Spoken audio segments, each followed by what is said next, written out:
Hello friends, फाइनेमिक्स technologies के YouTube channel पे आपका स्वागत है। स्टॉक एनालिसिस में आज हम चर्चा करेंगे मैन इंफ्रा कंस्ट्रक्शन लिमिटेड इस कंपनी के बारे में। इस कंपनी को एनालिसिस के लिए क्यों चुना गया, इसके फंडामेंटल्स क्या कहते हैं, टेक्निकल्स क्या कहते हैं, इस पे हम डिटेल में चर्चा करेंगे। आगे बढ़ें उससे पहले वीडियो को लाइक करें, चैनल को सब्सक्राइब करें और वीडियो को अपने दोस्तों के साथ शेयर करें।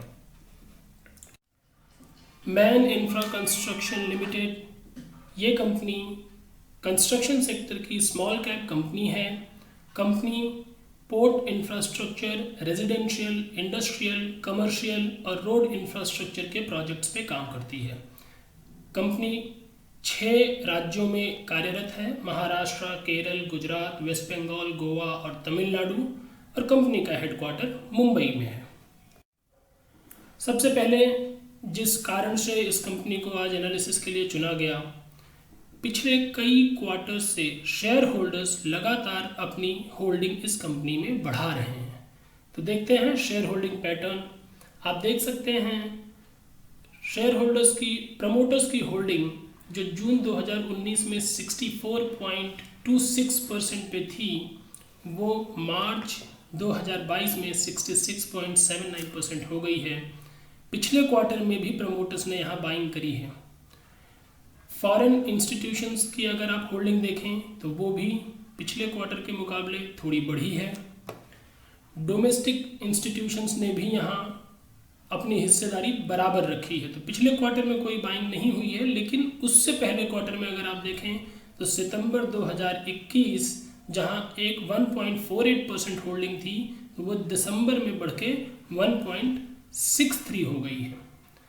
पब्लिक शेयर होल्डिंग्स यानी रिटेल शेयर होल्डिंग्स कम हुई है। जो शुरुआत में आपको 2019 में 33.85 दिख रही है, वो अब घट के 30.71 हो गई है। तो शेयर होल्डिंग पैटर्न्स अच्छे हैं। जैसा मैंने आपको बताया, प्रमोटर्स खरीदारी कर रहे हैं। तो हम देख पा रहे हैं कि प्रमोटर्स ने मई 2022 में भी कुल 176 लाख के शेयर्स खरीदे हैं। फरवरी 2022 में भी उन्होंने 279 लाख के शेयर्स खरीदे थे। नवंबर 2021 में इससे पहले बाइंग हुई थी।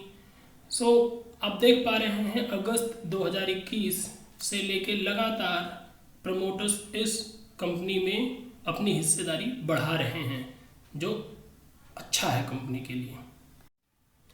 ग्रोथ की चर्चा करें तो कंपाउंडेड सेल्स ग्रोथ आप अगर देखें तो पिछले 10 साल की 7%, उस मुकाबले 5 साल की सेल्स ग्रोथ 16% और पिछले 3 साल की सेल्स ग्रोथ 37% पे है। सो ये बढ़िया है। कंपाउंडेड प्रॉफिट ग्रोथ 10 सालों का 16%, 5 सालों का 34% और पिछले 3 साल में ये 75% है। स्टॉक प्राइस का अगर हम कंपाउंडेड एनुअल ग्रोथ रिटर्न देखें तो पिछले 10 साल में 13% का, 5 साल में 19% का और पिछले 3 साल में 58%। तो ये तीनों ही ग्रोथ पैरामीटर्स अच्छे लग रहे हैं। रिटर्न ऑन इक्विटी अगर देखें तो ये थोड़ी मिली जुली है। पिछले 10 साल में 8%, 5 साल में 10% और 3 साल में 11%। तो यहाँ कंपनी ने बहुत अच्छा नहीं किया है और यहाँ अच्छा करने का स्कोप है। क्वार्टरली रिजल्ट्स की चर्चा करें जो कंपनी ने 19 मई को डिक्लेयर करे हैं अपने क्वार्टर 4 अर्निंग्स। सो हम देखते हैं, अगर आप देखें सेल्स क्वार्टर ऑन क्वार्टर थोड़ी कम हुई है। दिसंबर के क्वार्टर में 297 करोड़ था, जो अब 264 करोड़ है मार्च 2022 में।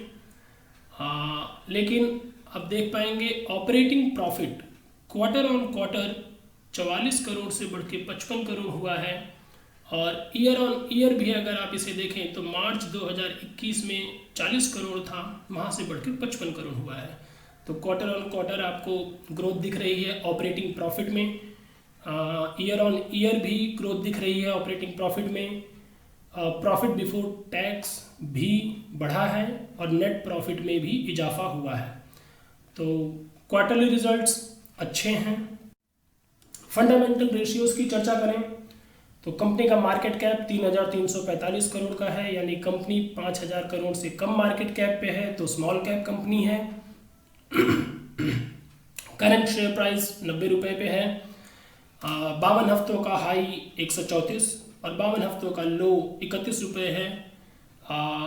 पी मल्टीपल्स 15.5 पे हैं। उसके सामने अगर आप चूँकि कंस्ट्रक्शन सेक्टर की कंपनी है तो ईवी एबिटा भी उतना ही इम्पोर्टेंट हो जाता है। दोस्तों, इन सारे फंडामेंटल रेशियोज़ पे हमने वीडियो डिटेल में बना रखे हैं, आपको प्लेलिस्ट में मिल जाएंगे। डिस्क्रिप्शन में उनका लिंक शेयर्ड है, उन वीडियो को भी ज़रूर देखें। EV EBITDA enterprise value to EBITDA ratio 7.87, 10 से कम है तो कंपनी का वैल्यूएशन अच्छा है, अट्रैक्टिव वैल्यूएशन है। एंटरप्राइज वैल्यू अगर आप देखें तो 3,542 करोड़ है, मार्केट कैप 3,345 करोड़ है। दर्शाता है कंपनी के पास थोड़ा डेट है, अभी आगे चर्चा करेंगे उसकी भी। रिटर्न ऑन कैपिटल एम्प्लॉयड 33%, लगभग 34% अच्छा माना जाएगा। रिटर्न ऑन इक्विटी 28% की अच्छी है। रिटर्न ऑन एसेट 18% है, ये भी बढ़िया है। प्लस कंपनी के पास 0.93% की डिविडेंड यील्ड भी है, यानी कंपनी डिविडेंड देती है। तो फंडामेंटल रेशियोज में कंपनी बेहतर दिख रही है। कॉरपोरेट एक्शंस पे नज़र डालें तो हम देखते हैं कंपनी 2017, 2018, 2020, 2021 तो लगातार डिविडेंड देती आ रही है कंपनी, और साथ में ही नवंबर 2021 में कंपनी ने बोनस शेयर्स भी इशू किए हैं। तो कंपनी अब अपने शेयर होल्डर्स का ख्याल रख रही है, जो कि एक अच्छी बात है। अगर इसे इसी सेक्टर्स की कुछ और कंपनियों से कंपेयर किया जाए तो हम देखते हैं मार्केट कैप वाइज ये एक स्मॉल कैप कंपनी है। चेंज इन प्रमोटर्स होल्डिंग में अगर आप देखें तो प्रमोटर्स होल्डिंग बढ़ रही है, यही कारण है हमने इस शेयर को आज एनालिसिस के लिए पिक करा है। Debt to equity ratio in sectors में ये पैरामीटर भी बहुत महत्वपूर्ण होता है। जनरली डेट टू इक्विटी अगर 0.3 से 0.8 के बीच में है तो ये अच्छा माना जाता है। इस कंपनी का 0.65 है, तो ये ठीक है। प्राइस टू अर्निंग 15 पे है। ईवी एबिटा 7.87 है, जो 10 से कम है। आप देखेंगे कई कंपनीज का 10 से ज़्यादा है इसी सेक्टर की, तो कंपनी का वैल्यूएशन आकर्षक है। क्वार्टरली प्रॉफिट अगर आप देखें तो 140% बढ़ा है। क्वार्टरली सेल्स 26% से बढ़ी है। रिटर्न ऑन कैपिटल एम्प्लॉयड इस कंपनी की 34% पे आई है, जबकि इसके पीयर्स की उससे काफ़ी कम है, कईयों की तो बहुत कम है। डिविडेंड यील्ड इसके अलावा मुझे लगता है सिर्फ दो कंपनीज ही दिख रही हैं, 2-3, KNR कंस्ट्रक्शन, रेल विकास और NCC, इन्होंने ही डिविडेंड दिया है। तो पीयर कंपैरिजन में भी ये कंपनी ठीक ठाक प्लेस्ड है। आइए एक नज़र कंपनी के टेक्निकल चार्ट्स पे भी डाल देते हैं। ये मैन इंफ्रा कंस्ट्रक्शन का डेली चार्ट है। डेली चार्ट दोस्तों बहुत मजबूत नहीं दिख रहा है, हालांकि ज़्यादातर कंपनीज के चार्ट की यही हालत है, शॉर्ट टर्म में मजबूती नहीं दिख रही है। मार्केट सेंटीमेंट से कुछ ऐसा है। एक अच्छी बात जो मुझे नज़र आ रही है इस चार्ट में वो ये कि एक इम्पॉर्टेंट सपोर्ट लेवल है करीब 80-82 रुपये के आसपास, और हाल में ही कंपनी ने उन्हीं लेवल्स पे सपोर्ट लेके फिर से एक रिवर्सल दिखाया है, और एक बड़ा सपोर्ट नज़र आ रहा है करीब 70 रुपये के आसपास, 68-70 रुपये के आसपास एक बड़ा सपोर्ट नज़र आ रहा है। सो एक रिवर्सल बनता हुआ दिख रहा है डेली चार्ट्स पे। आइए मध्यम से लंबी अवधि का चार्ट देखें। टाइम फ्रेम को डेली से वीकली करते हैं। वीकली चार्ट पे भी कमोबेश स्थिति वही है, लेकिन ये चार्ट मजबूत दिख रहा है। आप देखें नीचे दो लाइनें आपको दिख रही होंगी, एक हरे रंग में, एक नीले रंग में। दोस्तों ये एक्सपोनेंशियल मूविंग एवरेज है 90 लेंथ का, इस पे भी हम एक डिटेल्ड वीडियो बना चुके हैं, डिस्क्रिप्शन में लिंक है, आप उसे ज़रूर देखें। सो वीकली चार्ट की अगर चर्चा करें तो आप देखेंगे कि कंपनी उन मूविंग एवरेजेस के ऊपर ट्रेड कर रही है, चार्ट मजबूत है। वहाँ भी 82 रुपये के सपोर्ट को कंपनी ने होल्ड करा है और एक मजबूत सपोर्ट करीब 70 रुपये के आसपास दिखता है। तो मेरी नज़र में 80, 82, 85 रुपये के आसपास कंपनी में ख़रीदारी की जा सकती है।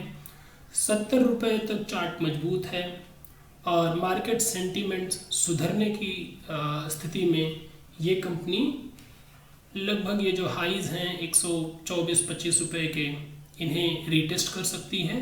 और उसके बाद अगर कंपनी ने फंडामेंटल्स पैरामीटर्स पे अच्छा काम किया तो कंपनी उससे भी आगे जाने का दमखम रखती है। एक इंटरेस्टिंग चीज़ अगर आप दोस्तों नोटिस कर रहे हो तो कंपनी में इन 50 रुपये के आसपास एक बहुत बढ़िया राउंडिंग बॉटम का ब्रेकआउट आया था। ये सबसे उत्तम समय था इस कंपनी को खरीदने का।